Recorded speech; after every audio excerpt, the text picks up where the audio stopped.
Welcome back, everybody, to Magello in the Formula 4 series. We're going to get right onto the grid here. We are finally ahead of the field strength in our own iRating. We're going to get right underway. Lights are going to go out. We're going to start in 4th position, but rocket immediately into 3rd place. Look at that launch. Absolutely stellar. 1st and 2nd place are neck and neck going into turn 1. Maybe we can make something happen. Maybe they're going to crash, give us P1 for free. Let's see what happens. No, they actually take quite a conservative line. I get cut off by P2 there just at the very end. Can't sneak up the inside, unfortunately, as we rocket down turn 2 and then into turn 3. Look at that. Sir, you can't park there. All right, you got to move. Facing backwards into turn 2, never what you want to see.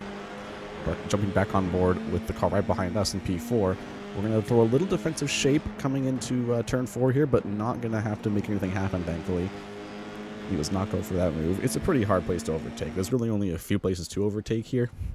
As we rocket down into Casanova, the sharp downhill right-hander, and then Savelli, the left-hander that brings us into the first of the Arrabbiatas, which we're now taking here, Arrabbiata 2.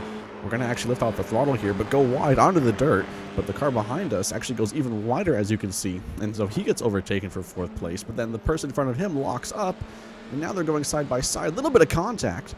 Thankfully, nothing happens. But now there's a 3rd car. And now there's a 4th car getting involved in them. So even though I went off, he followed me off. And it actually ended up benefiting me. Because now, with all these cars fighting, they're actually going to give me a huge slingshot to just leave them behind. Taking a very short line. That might have been a track cut there for the white Red Bull car. But now look at this. An absolute gaggle of cars in every single direction going down into the final turn. What's that? A Bucine? I don't know how to pronounce that. Turn 15 is what it is. Absolute swarm of Hornets behind me. This entire time I'm looking in my mirrors. And look at the absolute amount of cars. Everyone going for moves, throwing defensive shapes, gone to the grass. And looking here, the 1st, 2nd, and 3rd place car, and everybody else right behind us. This is one of those situations, just like back in Suzuka, where if you make one mistake, you're going to end up falling 5 or 6 positions at least, and you're going to be right in the middle of this huge pack. And look at the distance that I am gaining in 3rd place on the person behind me. Absolutely leaving them in the dust. They have all kind of formed up into one line here. We're going to skip ahead a little bit. Just the end of that lap into the... I think this was lap 3 that we were on here. And yeah, just running our lines. We're pretty close to P2 actually. We're probably getting a little bit of slipstream, but it's not very long of a straight, so it's pretty hard to actually get anything done in the straight zones. Of course, the main straight, as I've said previously, is over 1 kilometer long. So, as you can see here, we're at the end of the main straight at the end of that lap, and getting really, really close. He actually has to go to the inside. That's a Porsche liveried car. It's a really nice livery. I like that. But he's able to hold the defensive line into turn 1, San Donato. And we go into turn 2 and 3, the chicane. Clambering a little bit too much of the curb, but able to keep with him, thankfully. We're close. We're not really close enough. And you see here's actually a back marker, and they almost clip each other, and that gives me a huge run on the P2 car on the left there. Back marker lets me go, thankfully. Thank you, son. Up the inside, not going to happen. That would have been a pretty disgusting move if we had tried to pull that off, and probably would have ended up in me crashing, which was not my intent. Down into Casanova. We're going to skip ahead a little bit more here. Onto the back straight. This is a good opportunity for us. If we can just hook the lineup, he gets a little bit of a better exit, but not too bad. But now we're really close. And there's 1 kilometer of straight for us to eat the slipstream up in the sky. So, very high chance for a move here. If we can facilitate it, he's going to stick to the inside here pretty well. As we go to the outside, we're alongside. Whoa, gets pretty close to me. I have to make a little bit of a movement. Go around him. We're briefly ahead, but then we kind of just go a little bit too wide. And he's able to pull up back in front of us, and we have to settle in. We're still close to him, and as you can see, 1st place is just prancing away at this rate. And since we are now on the final lap of the race here, we have to make something happen. As we run really close behind him, shape on move on the inside, not going to happen. Just trying to make him, miss his braking point or miss, lock up, something like that. We're really close behind him, but it's just not going to be possible to overtake anywhere on the track. He gets a little bit further ahead of us, and it's just, we're close, but there's not much we can really do anywhere on the track except for the pit straight. And you see we're really close to him, but we crossed the line to finish the race in P3. So still a very good result. Gained 1 position in the race. As you can see here, we started P4, finished P3. We gained a decent amount of iRating and a little bit of SR. Had some off tracks, but that's not the end of the world. Anyway, we're going to jump into the next race here, which was a little bit more exciting. So we're going to start here. 2486 versus 2388 for our iRating. We're a little bit down. I think we're starting in, honestly, it was P9 here.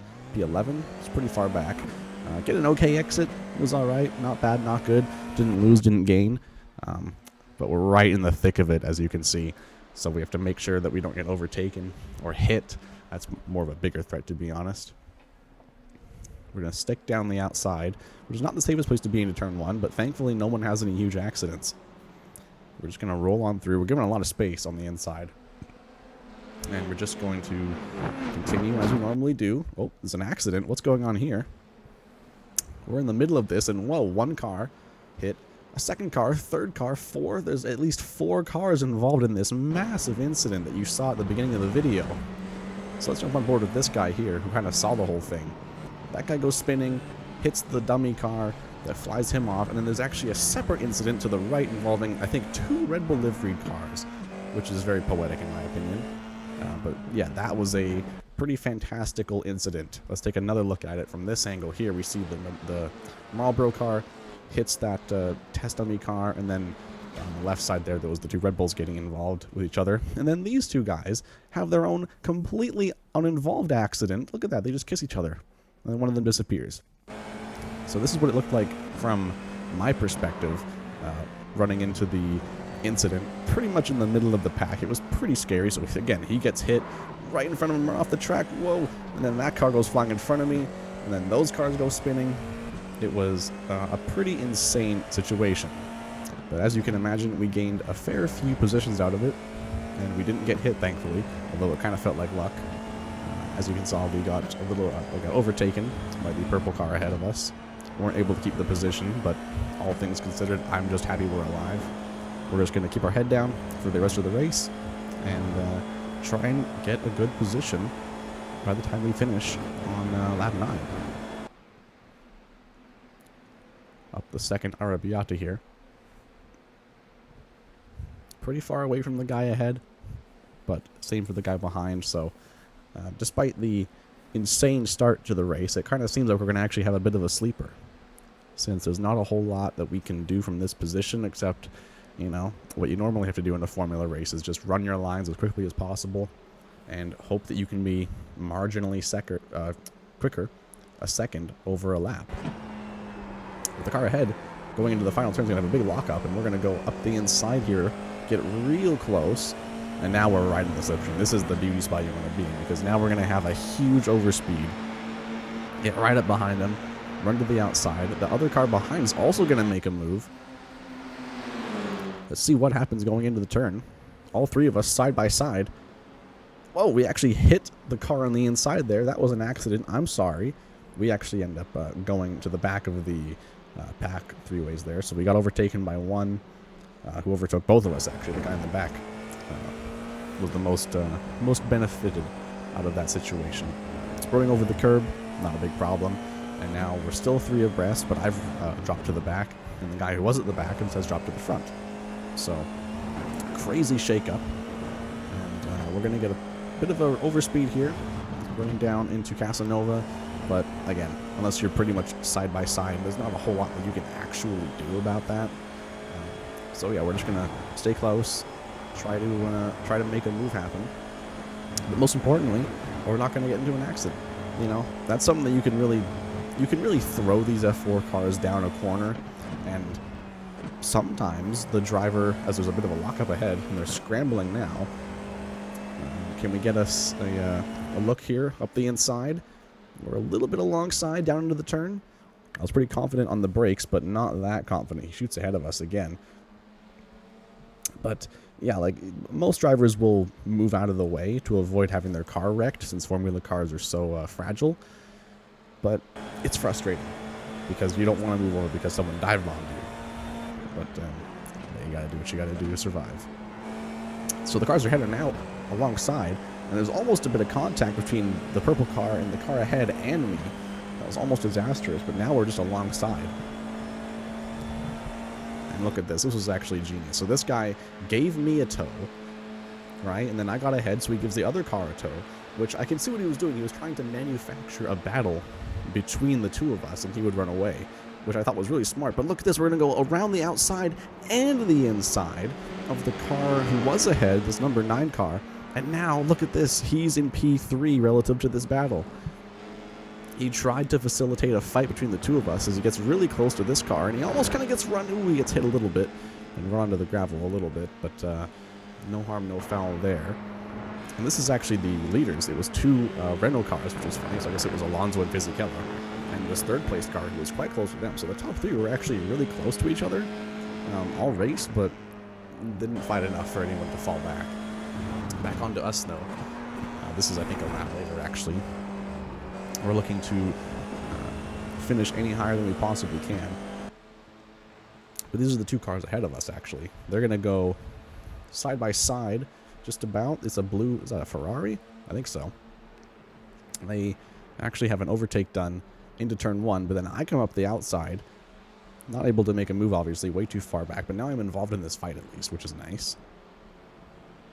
And so I should be able to, if they start fighting, as one of them goes wide, actually, I should be able to collect them. And actually, that wide moment, as we look at the feet cam into the turns, we have a big snap of oversteer. Wow, that was pretty interesting. You can see the throttle inputs there as I was trying navigating that turn unsuccessfully, although I didn't crash, which is good. But now we get a good switch back onto the car ahead of us here, the green car. Onto the main straight.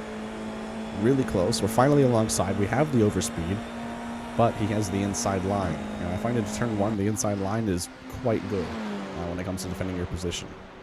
It's pretty hard to go around the outside. So we'll see what we can do. He's all the way back, but I can't really cover the inside off in time. And he gets really close, but I do manage to shut the door. Just barely. And at this point, he's pretty close. He's got a damaged front wing, but shouldn't be too damaging to the car's stability. And so we've gained another position. It's fantastic stuff. And again, the cars behind, they're close. And I think this is actually the 2 cars that were behind me. As they were going side by side, one of them dips out for a second, connection interrupted, but thankfully he comes back. But, oh, there's a huge lockup from the POV car as the green car gets ahead alongside. They're banging wheels. They're really close going into turn 2. Are they going to hit each other? No. Oh, but it's really close still on the exit. Is he going to get squeezed out? No, he actually affords him the space. Very kind. But now he's got the overspeed on the green car. Down into turn, what is that, 4? Fantastic stuff. He's able to modulate the throttle and keep his position as this Ferrari delivery car now wants to get a piece of this green car who's just falling back in the race. And we come to the line here to finish the race on lap 9 in P7. If you can believe it, we started this race in P8. And we only finished 1 position higher. With all of those overtakes and all the chaos of the race, I actually only gained a single position, which is fine. Nothing wrong with that. It was a very exciting race. It was a lot of fun. I had a lot of good moves and good battles, and I thought it was quite entertaining. I hope you did as well. If you did find it entertaining, please drop a like, drop a comment, do whatever you like. Subscribe if you want to see more, of course. I'm posting weekly at Wednesdays, 3 p.m. Pacific time. And I hope to see you in the next video. Thanks for watching. Thanks for sticking around. And I'll see you later. Bye-bye.